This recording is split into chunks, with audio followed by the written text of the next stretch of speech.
दोस्तों, कभी सुना है कि सच्ची खुशी किसी दुकान में बिकती है? नहीं ना।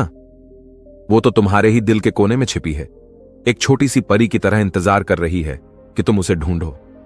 सोचो, जब तुम अपने अंदर से खुश होते हो, कैसा लगता है? जैसे चिड़िया उड़ रही हो, हर पल में धूप खिली हो। एक प्यारी सी बात, एक सुंदर फूल, हवा का झोंका भी तुम्हारे चेहरे पर मुस्कान ला देता है। जिंदगी के झंझट चाहे जितने आए, तुम अंदर से शांत रहते हो। पर हां, अगर तुम खुशी को बाहर ढूंढोगे, पैसों में, बड़े घरों में, गाड़ियों में, तो हमेशा एक खालीपन रहेगा। वो चीजें कभी साथ नहीं देती, आती हैं और चली जाती हैं। असली खुशी तो अंदर है, अच्छे से सोचने में, प्यार करने में, दूसरों का ख्याल रखने में, माफ करने में, मदद करने में। इन सब को जगाओ, खुद से प्यार करो, हर पल के मजे लो। यही वो जादू है जो तुम्हें सचमुच खुश कर देगा। दोस्तों, एक समय की बात है, एक गांव में एक लड़की रहती थी। वह लड़की सुंदर नहीं थी और उसका कोई भी नहीं था। वह अकेले ही रहा करती थी। वह खुद ही मेहनत करती और अपने लिए 2 वक्त की रोटी का प्रबंध किया करती। यूं तो उसे 2 वक्त की रोटी मिल ही जाया करती, लेकिन फिर भी वह अपने आप से खुश नहीं थी। उसे दुनिया में सभी लोग सुखी नजर आते थे, सभी लोग खुशहाल नजर आते थे। उनका जीवन देखकर वह खुद को कोसा करती, खुद को तरह तरह की बातें कहती। वह कहती थी, हे ईश्वर, आपने सभी को खुशहाल बना है, सभी को सुख दिया है, सभी को सुंदर बनाया है, तो मुझे क्यों नहीं? आखिर मैंने किया क्या था? आखिर मेरी गलती क्या थी? मैं जानती हूं आप मुझसे कोई बदला ले रहे हैं। इसी प्रकार एक दिन वह अपने आप से नाराज होकर, निराश होकर एक पेड़ के नीचे बैठी हुई थी और रो रही थी। तभी वहां से एक बौद्ध भिक्षु भिक्षाटन करके गुजर रहे थे। उन्होंने जब उस लड़की को रोते हुए देखा तो वह उसके पास गए और उन्होंने उस लड़की से कहा, पुत्री, क्या बात है? तुम क्यों रो रही हो? इसका जवाब देते हुए वह लड़की उन बौद्ध भिक्षुओं से कहती है, हे गुरुवर, मुझे कोई प्यार नहीं करता, मुझे कोई पसंद नहीं करता, क्योंकि मैं काली हूं, मैं सुंदर नहीं हूं और मेरे रंग को लेकर लोग मेरा मजाक बनाते हैं। मेरा कोई नहीं, मेरे पास तो धन भी नहीं है। इस दुनिया में हर कोई सुखी है, हर किसी के पास सब कुछ है, हर कोई अपना जीवन खुशहाली से जी रहा है। सभी के पास सब कुछ है, तो मेरे पास क्यों नहीं? आखिर मैंने क्या किया था? आखिर इसमें मेरा क्या कसूर है? क्या मुझे सुखी होने का हक नहीं? क्या मुझे अपना जीवन खुशहाली से जीने का हक नहीं? उन बौद्ध भिक्षुओं ने उस लड़की की सारी बातें ध्यानपूर्वक सुनी और उसके बाद वह उस लड़की से कहते हैं, पुत्री, अगर तुम मुझे उस व्यक्ति से मिलवा दो जो अपने जीवन में सुखी हो, तो मैं तुम्हें एक ऐसी चीज दूंगा जिससे तुम सुंदर और सुखी दोनों बन जाओगी। उन बौद्ध भिक्षुओं के मुख से यह सुनकर वह लड़की बहुत प्रसन्न हुई और तुरंत ही उन बौद्ध भिक्षु से कहती है, हे गुरुवर, क्या सचमुच ऐसा हो सकता है? इस पर वह बौद्ध भिक्षु उस लड़की से कहते हैं, हां, यह अवश्य ही हो सकता है।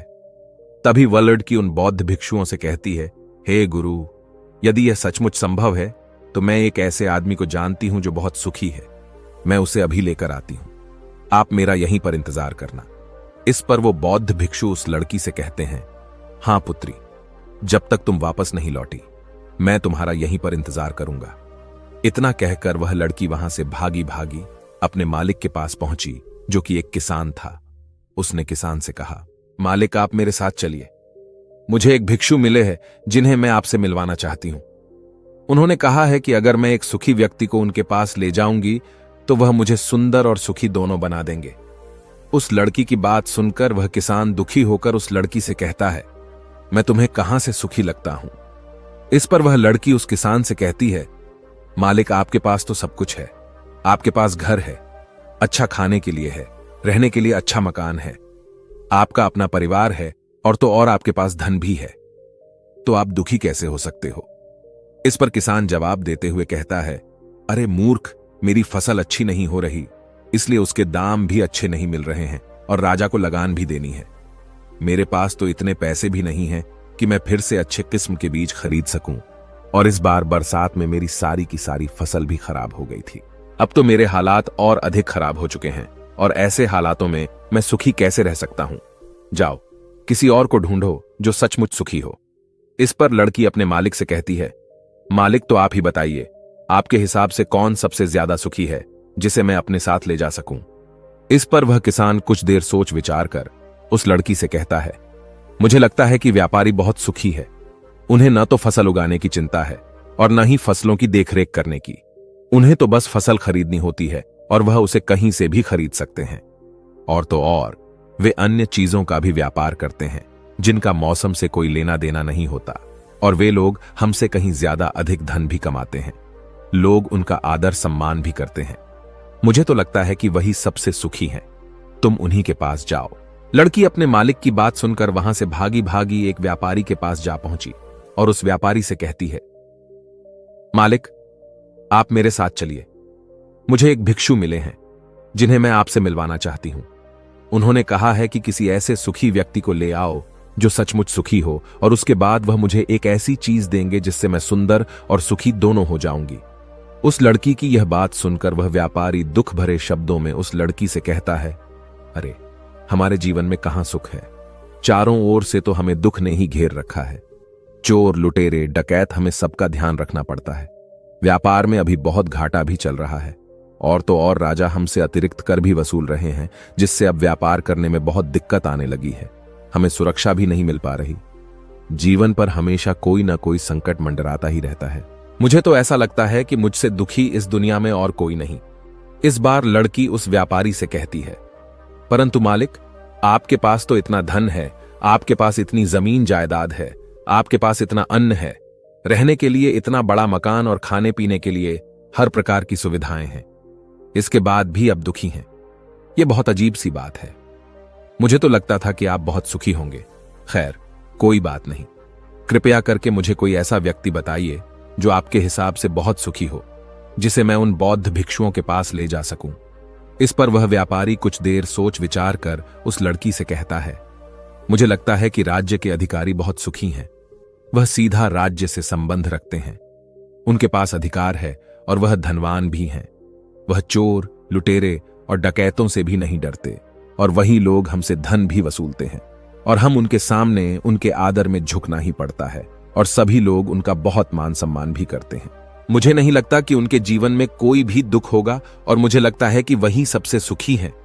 काश मैं भी राजा का एक अधिकारी होता, तो मैं भी अपना जीवन आराम से बिता रहा होता। इस पर वह लड़की उस व्यापारी से कहती है, मालिक, क्या आप किसी अधिकारी को जानते हैं? क्या आप मुझे उनसे मिलवा सकते हैं? मैं उन्हें अपने साथ ले जाऊंगी।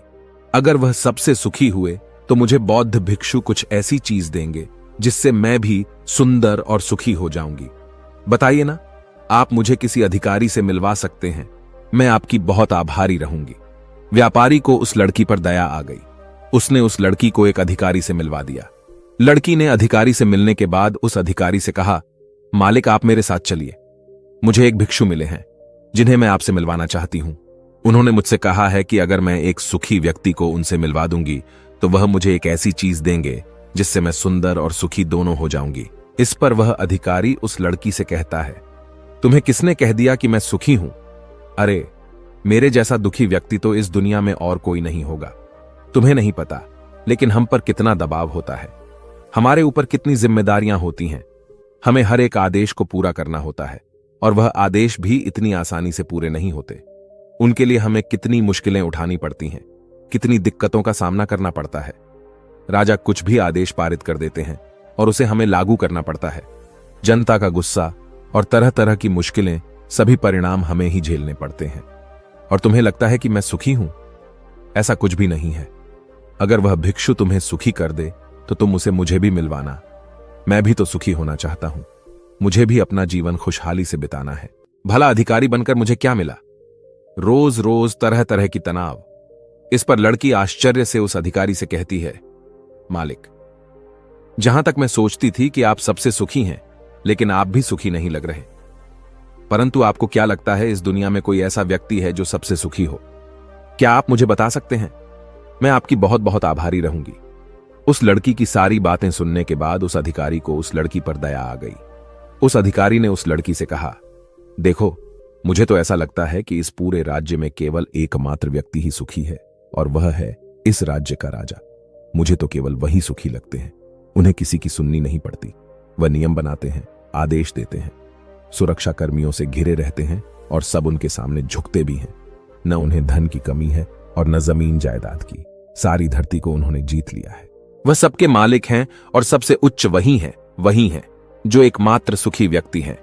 काश मैं भी किसी राजा के घर पर जन्मा होता तो आज मैं भी बहुत सुखी होता। उस अधिकारी की ये सारी बातें सुनकर वो लड़की उस अधिकारी से कहती है, मालिक आपसे एक विनती है, क्या आप मुझे एक बार राजा से मिलवा सकते हैं? कृपया कीजिए, आपका बहुत एहसान होगा। बस एक बार राजा से मिलना है। मैं उनसे कुछ पूछना चाहती हूं। लड़की का चेहरा देखकर अधिकारी को लड़की पर दया आ गई। उसने कहा, चलो ठीक है, मैं अभी राजदरबार ही जा रहा हूं। एक काम करो, तुम भी मेरे साथ ही चलो और वहां पर राजा से तुम्हें जो भी पूछना है तुम पूछ लेना। इतना कहकर वह अधिकारी उस लड़की को राजदरबार ले गया। राजदरबार पहुंचने के बाद अधिकारी की विनती करने पर राजा उस लड़की की बात सुनने के लिए तैयार हो गए और उस लड़की को राजदरबार में बुलाया गया। राजा ने उस लड़की से कहा, बेटी, तुम अपनी बात निडर होकर कहो, तुम्हें क्या कहना है? तुम मुझसे क्या पूछने आई हो? इस पर वह लड़की थोड़ा घबराते हुए, थोड़ा डरते हुए राजा से कहती है, हे राजन, मैं एक संपूर्ण सुखी व्यक्ति को ढूंढ रही हूं। मुझे एक भिक्षु मिले हैं और उन्होंने मुझसे कहा है, यदि तुम कोई ऐसा सुखी व्यक्ति मुझसे मिलवा दो तो मैं तुम्हें एक ऐसी चीज दूंगा जिससे तुम सुंदर और सुखी दोनों हो जाओगी।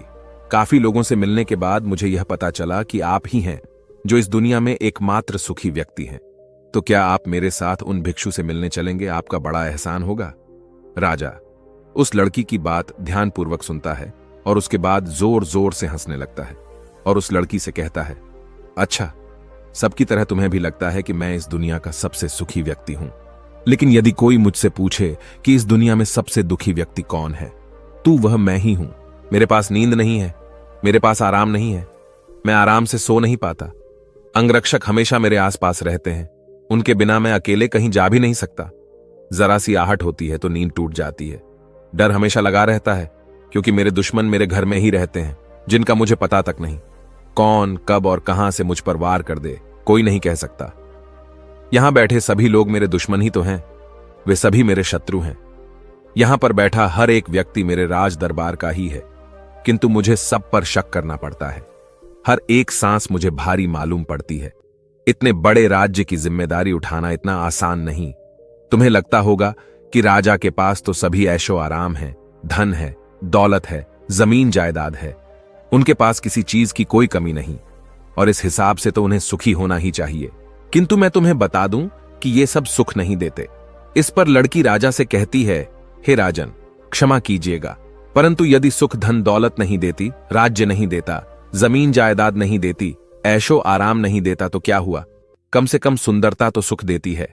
इस पर राजा एक बार फिर मुस्कुराते हुए उस लड़की से कहता है, पुत्री, सुंदरता जो मैंने देखी है, जो लोग शक्ल से सुंदर होते हैं उनके मन सुंदर नहीं होते। वे लोग तो एक मुखौटा लगाए घूमते रहते हैं। वे दूसरों को दिखाते हैं कि मैं कितना सुंदर हूं, लेकिन समय सबकी सुंदरता छीन लेता है। एकमात्र सुंदरता मन में ही रहती है और जिसका मन सुंदर है वह हमेशा ही सुंदर रहता है। इस पर वह लड़की राजा से कहती है, हे महाराज, तो आप ही बताइए कि आपके हिसाब से इस दुनिया में सबसे सुंदर और सुखी कौन है?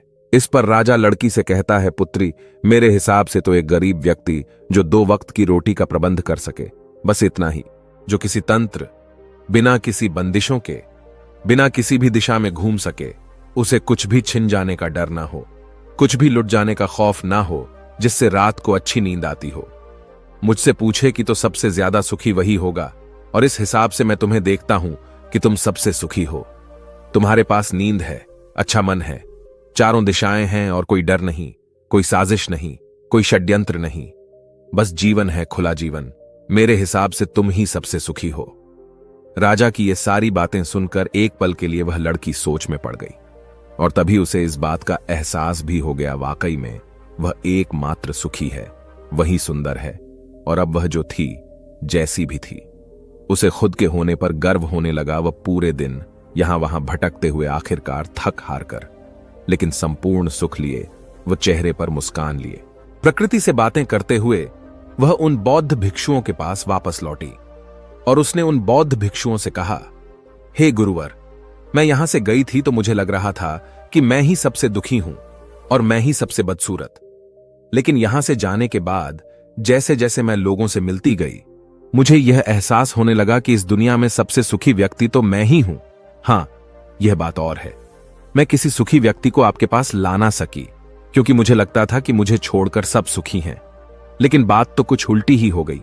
यहां तो मुझे छोड़कर सभी दुखी हैं, सभी को किसी न किसी चीज का डर है, कुछ खो जाने का डर, कुछ न पाने का डर, खुलकर न जी पाने का डर।